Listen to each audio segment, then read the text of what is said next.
반도체 섹터 EMA 51선 밑으로 하방 돌파하면서 급락했습니다. 그럼 다음 섹터는 어디일까요? 이럴 때일수록 시스템에 의한 대응이 중요합니다.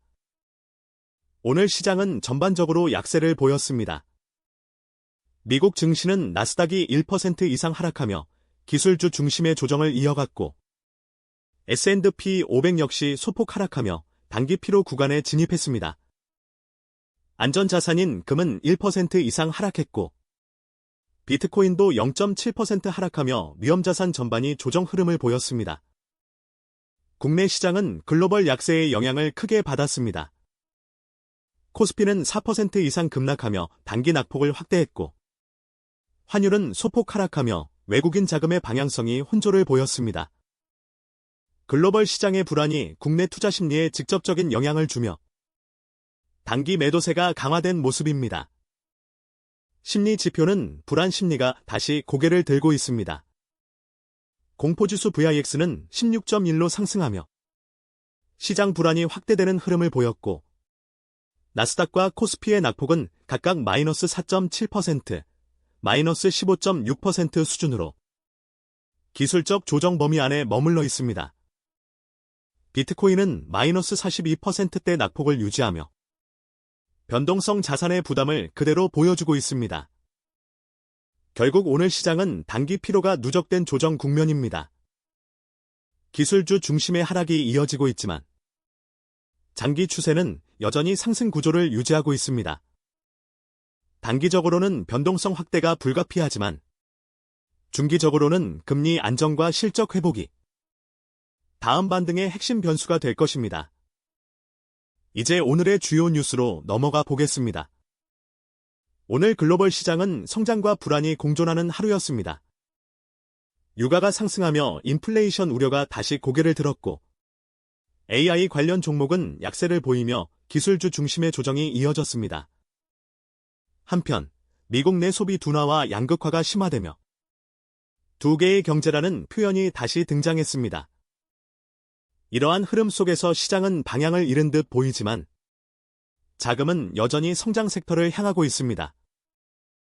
AI와 반도체는 단기 조정에도 불구하고 중장기 성장 기대가 유지되고 있으며 에너지 섹터는 유가 상승에 힘입어 강세를 이어가고 있습니다.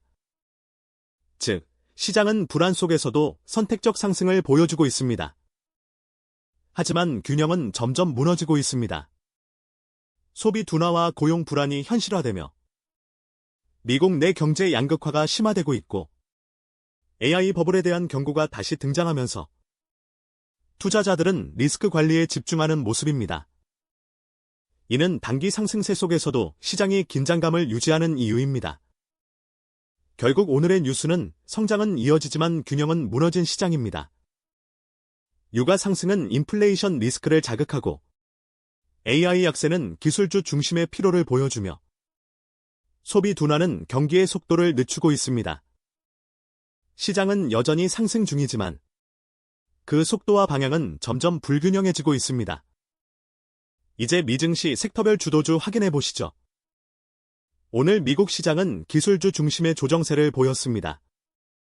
서세스와 챗, 셔맨 등 핵심 ETF가 3에서 6% 하락하며 AI 반도체, 헬스케어 중심의 단기 피로 구간에 진입했습니다.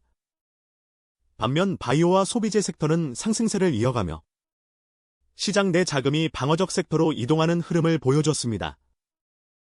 이번 상승의 중심에는 바이오 섹터가 있습니다. 임상 데이터와 신약 승인 기대감이 커지면서 투자자들의 관심이 기술주에서 헬스케어로 이동하고 있습니다. 소비재 섹터 또한 경기 둔화 속에서도 실적 안정성과 배당 매력이 부각되며 자금이 유입되고 있습니다. 이는 시장이 단기 변동성 속에서도 안정적 성장을 찾으려는 움직임으로 해석됩니다. 반면 인공지능과 반도체 섹터는 조정을 받았습니다. AI 소프트웨어, 플랫폼, 파운드리 설계 섹터가 일제히 하락하며 단기 과열 이후 숨 고르기에 들어섰습니다. 레버리지 ETF 역시 거래량이 급증하며 변동성이 확대되었습니다.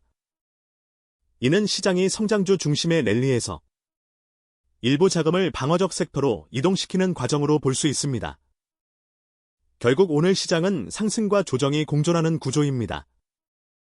바이오와 소비재가 새로운 주도 섹터로 부상하고 있지만 AI 반도체의 조정은 시장 전체의 속도 조절 신호로 해석됩니다. 단기적으로는 기술주 내 순환매가 이어질 가능성이 높고 중기적으로는 거래량과 심리 안정이 다음 상승 랠리의 핵심 변수가 될 것입니다. 주요 섹터 분석하기 전에 제가 추구하는 분석에 대해서 짧게 공유드릴게요. 2022년 나스닥 마이너스 33% 하락장의 TQ 차트입니다. 당시 TQ 기준 마이너스 80%에 육박하는 하락을 보여준 큰 하락장이었습니다. 캔들 밑에 하늘색 별 보이시나요? 완벽한 바닥은 아니지만 유의미한 바닥 근처에서 총 5차례 신호를 주었습니다.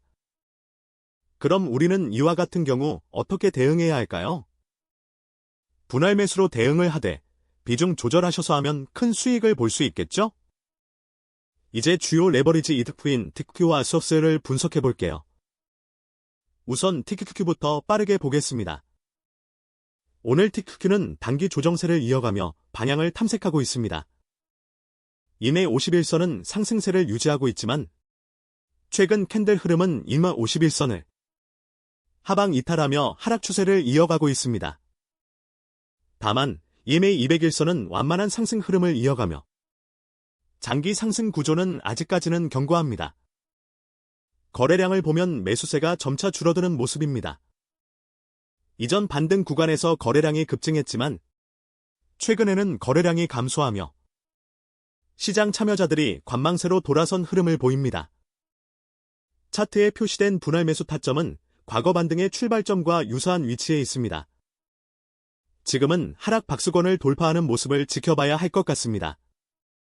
그리고 하락 박수권의 추세와 EMA 200일선이 중첩되는 구간의 금액을 주의 깊게 보세요.